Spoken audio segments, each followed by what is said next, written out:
หลังเข้าหลังออกทุกคนนี่คือคนมอลล์มอเคนนะที่พุ่งงาม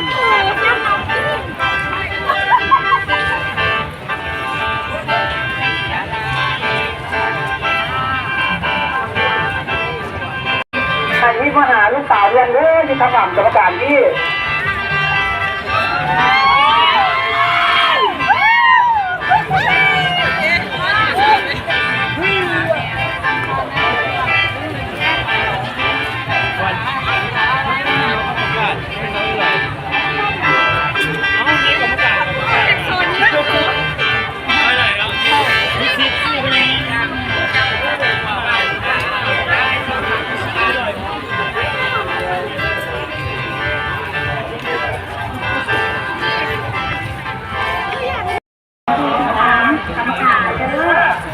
นางวันเวลากู้นะคะหัวมาจากปากกาสัญญาไทยมาหาในโสด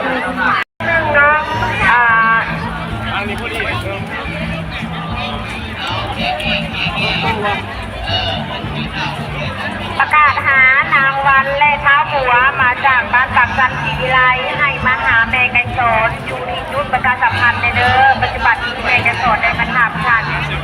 จุดประกาศสัมพันธ์นางวันและเท้าหัวมาจาก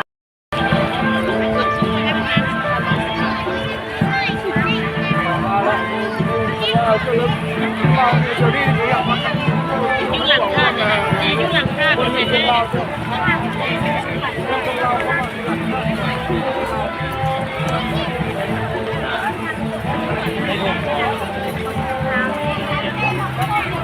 ประกาศหาแม่ตุลามาจากบ้านดงมะนายให้มาทำเอาหลานชายเลย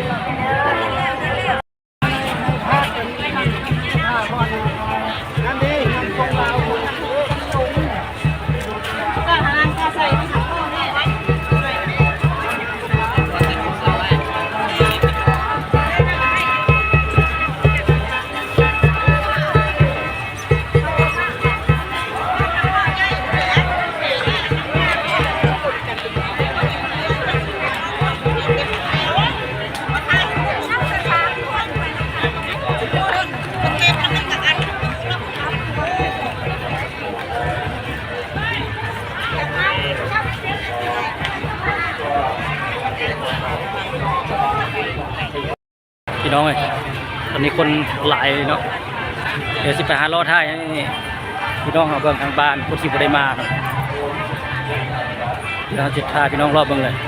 โอ้คนหลายใช่พี่น้องกำลังงานมันแรงกำลังค่ำคนกำลังหลั่งเข้ามาคือว่าคำท้าหนาแน่นแต่แน่เนาะแต่น่าจะขอให้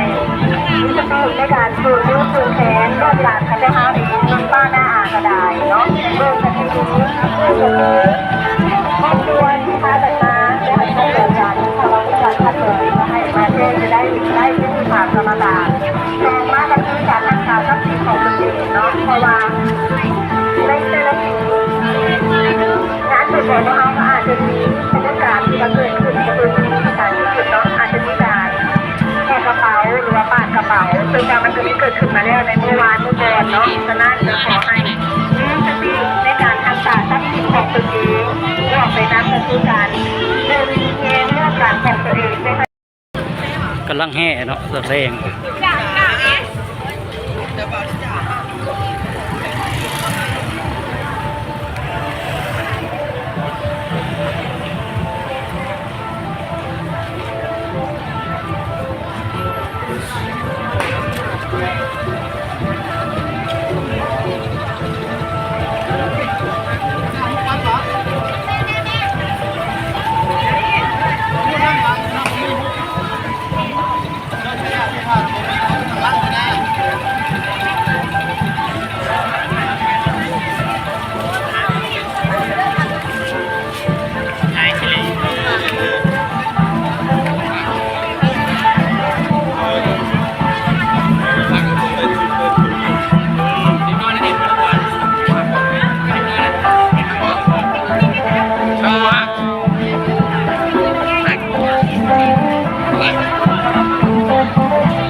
เ